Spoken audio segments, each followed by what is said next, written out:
All right, what else we got, Mr. Danny? Are you ready? I am always ready, my friend. This was my favorite scam of 2019. I loved it. I wanted to cradle it like a baby and just a little baby. Okay, if y'all have listened to this podcast for several episodes, there's a Yes. reoccurring theme that Danny says, and it's usually, I love this scam. Maybe that's Yeah. what we need to put on one of our t-shirts. We need to Sure. put in there, I love this scam dash Danny. Like, that's... Okay, I have some of those dark triad traits, and I like a good scam. I'm not going to do a scam because it's morally wrong to For do. legal reasons, he's not admitting that he would do a scam. But go ahead. Okay, I mean, I'm just saying. WeWork, like we were just talking about how, the largest investor in WeWork was SoftBank, the Vision Fund. Still they is. invested. Still is. Yeah, they own it now. Right. WeWork is saying, and this article, where did this article even come from? It came from Vox. So that is reputable. Well, I saw it on Washington Journal and a couple of other places as well. Yeah. But WeWork is saying that because of Dos Equis and because they crashed and burned right before the Dos Equis, that they are positioned to thrive in the post Dos Equis era because of how workforces will be distributed. Now, do I know that it's going to be WeWork and not someone else? I don't know, but look, WeWork is definitely the name people think about when they think, because it was such a huge story, right? At the beginning of 2020, end of 2019, the failed IPO. Look, you talk about your favorite scam. Here, look, there are things it's called golden parachutes that everybody talks about, right? And stuff like that. Newman, the guy that rode that into the ground, Newman. drugs, everything, whatever. They paid him to walk away. Do you know what his pay to walk away was? And this is a failed IPO. Failed IPO. It was north of $1 billion, but I don't think there was some issues collecting on it actually. $1.7 billion. It doesn't matter that if he only gets half of it and it's 800. They paid him Still obnoxious. $1.7 billion to walk away from a company that he ran into the ground. It was his fault that the IPO didn't happen. Well, largely, not all entirely, but largely, he was the one captaining that ship, right? Yeah, well, listen, I think their investing thesis in WeWork was you're a real estate guy, you know this. There is something about that math, and Sam Zell was saying this when the IPO. Sam Zell's the largest owner of office space in the country, and Sam Zell looks like a villain from a 1980 Superman movie. If you ever seen him, I like him. He's a nice guy. I'm just saying that's what he looks like. Yeah. He's like, there's something that doesn't make sense about we're going to take on long-term liabilities with short-term and take those long-term liabilities and offer people short-term assets, which is we're taking a 15-year commercial lease. They're the largest not landowner, but they're the largest tenant in New York City and London. Right? Commercial the renter. largest commercial tenant in New York City. They were, and in a year that like we just had, they're saying we're poised to thrive because because so many people left New York City, so many people left Los Angeles and San Francisco. Now they're saying, well, we might have 30 or 40% of people that never, ever go back to their office. And if you're a huge company, if you're a huge tech company, if you're a huge financial services company like out in New York City, you don't want to have to replace your workforce that says, hey man, this thing scared me, so I'm not going back to New York City, right? Right. I'm going to live in New Jersey. I'm going to go live in Connecticut. I'm going to go live in Florida, Texas or wherever, right? Because the internet goes everywhere. Look, here's the deal. I think, yes, they are poised, but specifically not. I don't know, like you said, I don't know that WeWork is the person that whatever. I believe that it's that industry. And again, we keep saying WeWork. If you don't know, it's co-working space is essentially the idea. It's just a big, large But the point is I think co-working space as a business model is poised for the future, coming out of Dos Equis, right? Coming out of 2020. I think over the next several years, as leases come up on some of these companies like call centers and other things like that, that their leases expire, I think you will see a large trend of, why don't I just partner with co-working space so my people, when they feel they need to, let's say your internet goes out on a day, or because, and here's why, the other reason I say they're poised is the fact that a lot of people that have been working from home this year, I mean, I talked to, look, the last two companies that I'm partial owner in, we work exclusively with these kind of partnerships and have for years now, because it lowers that overhead cost for the company, right? So, and what I hear from a lot of these people that have worked from home in the last year specifically, is they want to get back out to a office type of environment. Now, they don't want to go back to work to the office every day. They want the access to go into an office type environment. Right. So you go to these co-working space, there's other people there working on other projects. You get that feel of being around other people. Typically, they're very nice and well laid out. The one that I use, that is my actual address here in Cedar Park, Texas, is a co-working space. I know the owner. Yeah, I know them as well. I know both. Right, the guys and they keep it nice, right? Yeah. They that kind of stuff. It's a nice spot. Right. Well, and that's the point, right? So you're going into what is probably a nicer office than you were going into. It's nice and comfortable. Internet access is always nice and fast, that kind of stuff.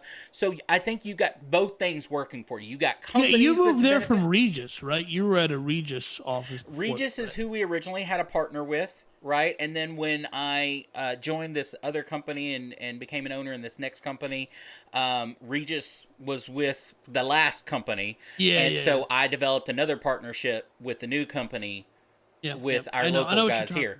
But that's the point, is that you're getting two out of this, right? It's good for business and it's good for their employees. And that's very rarely do you get both cases, right, in this scenario, right? Where it's going to lower costs but make your employees happier. Well, exactly. I mean, and that's what companies are looking for, right? Going for, every company is always looking to save money, right? Of course. And then, I think you're going to, when you add in co-working space with products like Zoom or any other platform that you use to FaceTime each other in business and stuff like that, you get a very comfortable but still keeping in constant contact. I think you're also going to see companies, and man, I had one in my head and I forgot about it. There's a couple of companies out there that, and a lot of your financial industry right now, like TD Ameritrade and stuff like that, are using this, where essentially you log on, right? So even though they're working from home, they're logging on almost like a time card, right? You're logged on. Everything that you do is recorded. Everything, you know what I mean? So I think you're going to see those type of companies go IPO as well, that are out there that were typically very fringe, right? That weren't being used, at least a lot here in America. Other companies from foreign countries use them a lot, but weren't being used in America. You're going to see if this trend continues of, hey, I can go into the co-working space, I can stay at home at work, but they want to know that you're working, right? Your manager is going to be tasked to making sure that you're getting your job done and stuff like that. So I think it's going to be an opportunity for those type of companies to grow along with this kind of co-working space. And I think this is an entrepreneur business type show. I think what you're going to see is a lot of potential for local co-working space. You've got big companies like Regis, big companies like WeWork, that kind of stuff. But if you live in a area, a suburb of a big company, right? Like a big city. The people that we're talking about here in Cedar Park, they only own 3 of these co-working spaces. They're up to 3? They're up to 3, but that's my point, is they're up to 3. And I guarantee you they'll be up to 6 before probably the end of the year, taking advantage of this trend, right? You could, if you live in a small suburb of a bigger city, you 100% could develop one of these nice niche for that area. It goes back to what we were talking about. Look, this is something you're doing for your neighborhood, your area, whatever, that can also make you money. Right, yeah. right? Now That's you have to interesting. I do didn't know it. they had 3 stores already or Yeah, three the fronts. expectation I think has definitely increased. It used to be co-working spaces were these sad places where you walked in the front door, there was as many desks as people could fit in there. It was Yeah, just a big open space. Maybe they had a coffee pot or you know what I mean? you're right, right, And right. it was this sad little place. In today's world, that is just not the case. And I think to their credit, for every, Adam Newman said, the goal of WeWork is to elevate the world's consciousness. Go drown in a river. Oh my goodness. I can't stand people who come out, who are not come out, but like who um talk about entrepreneurship in these saving the world type of terms. I can't stand you. You're the Yeah, worst. well, the bloating, right? The Yeah, over exaggeration. Look, you're bloating, I think providing you a said. service that people enjoy, but Yeah, like there is something said to be doing it no, so right. I'm saying like they deserve WeWork deserves credit for creating this environment where they go, people will pay more if you just give them a beautiful place. Absolutely. And, And I well, feel and like that is, and listen, man, I'm someone who thinks a lot of this feelings stuff is dumb. But I'll tell you, I had a light in one of my old apartments that made me sad. I just never turned it on. I turned on the other lights because I had the sad light, and the sad light could be on with the happy light, but the sad light couldn't be on by itself. It just made me I've sad. never come across a sad light. It I don't. just Was it the bulb? Was it where the location of the lamp was? What did it? The mood that it created in the room. What was it sad about just the light? it was one of those things where it didn't emit enough light that it felt like it lit up the space. It wasn't the bulb. It was just where it was located. That apartment had like 10-foot or 12-foot ceilings, right? Tall ceilings. So it just made me sad. That's all I'm saying. I don't know. I can't explain why. I Danny just is an call it onion, a sad. folks. He has so many layers to the first time. Known this guy for years. First time I've ever heard about the sad light.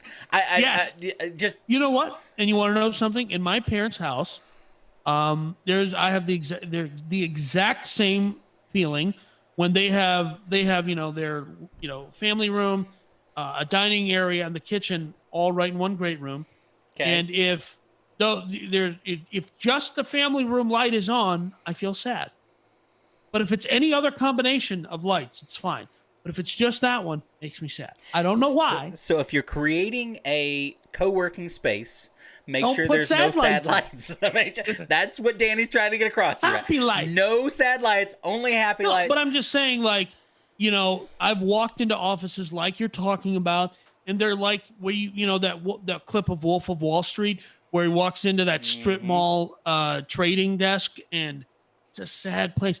And we were created happy places that were aesthetic, places that your girl wants to go and take pictures and put them on Instagram. And Which would that's do how your you business really well in the beginning. There's actually one here in Austin, a big one that opened up before 2020, industrious. they were making a junk ton of money because what they Yeah. did is created this. I mean, they just went out. They went crazy about it, right? Like there's a waterfall in, you know what I Yeah. mean. There's a coffee shop inside, like an actual coffee shop Yeah. inside and stuff. And I think you're going to see that growing as well. No, Things like a and listen, coffee shop inside. It just yeah. people will pay for coffee. A company from my hometown in Minnesota called Lifetime Fitness. We have one, like there used to be one over by my apartment. I used to go there all the time. They built, and the guy, is an immigrant. He built his business, his gyms on the exact opposite. He was a Bally's executive, and he's like, this is a dumb concept. Like people will pay him, they won't show up. He built palaces, my friend, monstrosities filled with marble. And guess what business he got into? He saw what WeWork was doing. Mm-hmm. And I have friends who work for Lifetime. Like I said, they're from my hometown in Minnesota. He got into co-working in apartments also because WeWork, one of their investments that sunk them was they got into apartments and they got into co-working because of that. Right? And I went and looked at their pricing. Did we just convince ourselves to open up Slim Co-working? Did we convince ourselves to open up Slim Co-working? Like that's coming in the future, folks. Don't spill the beans here, big I man. said Come Slim on. Co-working. Okay, I was sliding it in, and nobody Okay. would have noticed it if you didn't pull it out there, Danny. Like Okay. nobody, you can't take a hint. You gotta just chop me down, man. You gotta Yes, chop I me do. down. All right. Okay. Take it easy there before we bring out the bucking bronco and make you ride it. Woohoo! All Yeah! right.